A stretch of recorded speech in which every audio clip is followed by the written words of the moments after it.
Hi hello నమస్తే welcome to our channel Telugu రాజ్యం. నేను మీరా.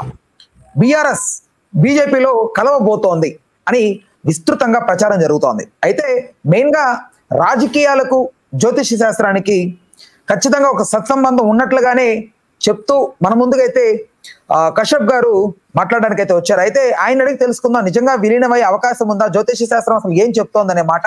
సార్ నమస్తే. నమస్తే.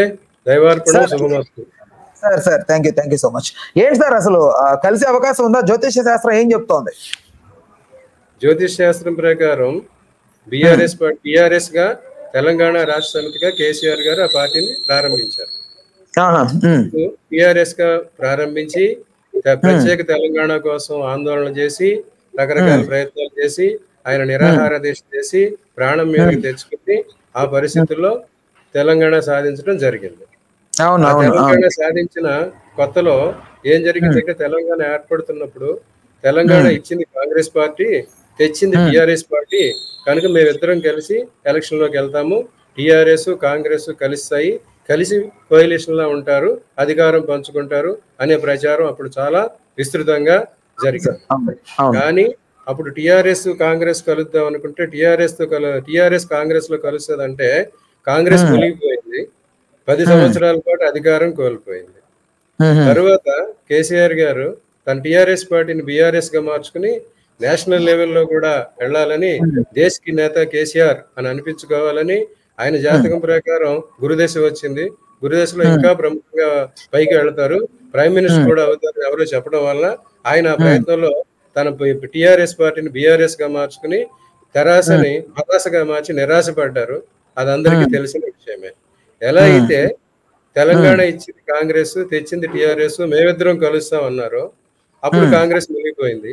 ఇప్పుడు అలాగే బీఆర్ఎస్ బీజేపీలో కలిసి తెలంగాణకి కావాల్సిన అన్ని చేస్తాం, మళ్ళీ బీఆర్ఎస్ లోని అధికారంలోకి తీసుకోవచ్చు అనే ప్రయత్నం చేస్తున్నారు.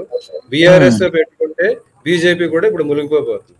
టిఆర్ఎస్ తో పెట్టుకుని కాంగ్రెస్ మునిగిపోయింది, బీఆర్ఎస్ తో పెట్టుకుని బీజేపీ మునిగిపోతుంది.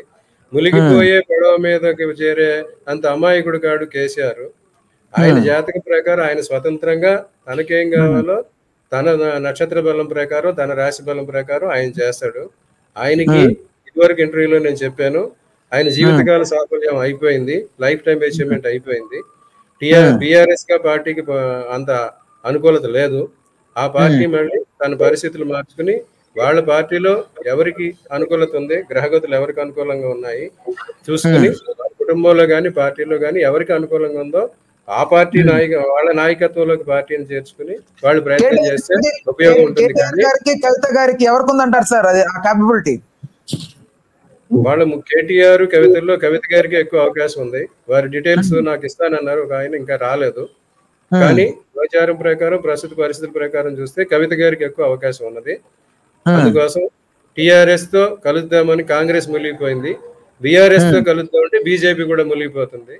ఇంకా వచ్చే కొద్ది దేశంలో బీజేపీకి వచ్చే అవకాశం లేదు. ఆ అవకాశం లేని పార్టీతో బీఆర్ఎస్ కలుస్తారనేది ఎవరు అనుకోరు. అందుకని బీఆర్ఎస్ బీజేపీ కలవడం అనేది కల్లా. సో ఓవరాల్ గా అయితే కలిసే అవకాశమే లేదంటారు, అసలు కలిసే అవకాశం లేదు. కేసీఆర్ తో పెట్టుకున్న వాళ్ళంతా కేసీఆర్ వారి బలం లాగేస్తారు. కేసీఆర్ వాళ్ళు లాంటి వాడు, ఎదుటి పార్టీ మోడీ గారు వాళ్ళు లాంటి వారు అంటారు కానీ కేసీఆర్ వాళ్ళు లాంటి వాడు. అందుకే ఆయన కాంగ్రెస్ ని ముంచేసేసి టిఆర్ఎస్ ని బలపరిచాడు. ఇప్పుడు బీజేపీని ముంచేసి బీఆర్ఎస్ ని బలపరిచాడు. సో ఒకప్పుడు నువ్వా అంటూ విమర్శలు చేసుకున్నటువంటి పార్టీలు ఇరువైపుల నుంచి, సో అలాంటిది అసలు విలీనం అవబోతున్నట్లుగా అసలు ఈ వార్తలు ఇవి జస్ట్ రూమర్స్ ఏనా, వీళ్ళు ప్రయత్నాలు జరిగిపోయారా ఏంటి అసలు? ఇవన్నీ రూమర్స్ ఏనండి. ఎన్ని పొలిటీషియన్ వర్త్ ఇస్ సాల్ట్, ఎక్కడ అవకాశం ఉందో అటువైపు చూస్తారు కానీ వేరే వైపు చూడదు. చాలా మందికి తెలుసు బీజేపీతో కలుస్తామని ఎందుకు చేశారో, మీ కవిత గారి అరెస్ట్ ప్రభావం ఏంటో అందరికీ తెలుసు. దాని గురించి చెప్పుకోని అవసరం లేదు. వారికి ఆ దశ, ఆ బ్యాడ్ టైం కవిత గారికి అయిపోయింది. అందుకోసం గుడ్ టైం స్టార్ట్ అవుతుంది కనుక వారు బీజేపీతో ఎంతవరకు అవసరం అంతవరకు ఉపయోగించుకున్నారు. కానీ బీజేపీతో వారు మళ్ళీ కలిసే అవకాశం లేదు, కలవరు. సో ఫ్యూచర్ ఎలా ఉండబోతోంది సార్ బీఆర్ఎస్ కి? బీఆర్ఎస్ కి ఫ్యూచర్ ఉంది. ఇంతకుముందు కూడా నేను చెప్పాను, వారి పార్టీలో కానీ కుటుంబంలో కానీ ఎవరికి యోగం ఉందో చూసి, ఎవరికి మంచి దశలు జరుగుతున్నాయో చూసి వారి నాయకత్వంలోకి ఆ పార్టీ మార్చుకుంటే బీఆర్ఎస్ పార్టీ కూడా తెలుగుదేశం పార్టీలాగా తెలంగాణలో కొంతకాలం ఉంటుంది, మళ్ళీ తిరిగి అధికారంలో కూడా వస్తుంది.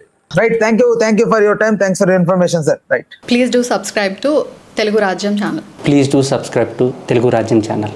Please do subscribe to Telugu Rajyam channel. Hi అండి, నేను మీ ఆర్పీని, నెల్లూరు పెద్దారెడ్డి చేపల పులుసు ఓనర్ని. మీరు తెలుగు రాజ్యం అనే ఈ యూట్యూబ్ ఛానల్ సబ్స్క్రైబ్ చేసుకుని మంచి వీడియోలతో వస్తారు. Thank you so much. Hi people, I'm Sonakshi Verma and you please watch Telugu Rajyam and please subscribe to the channel.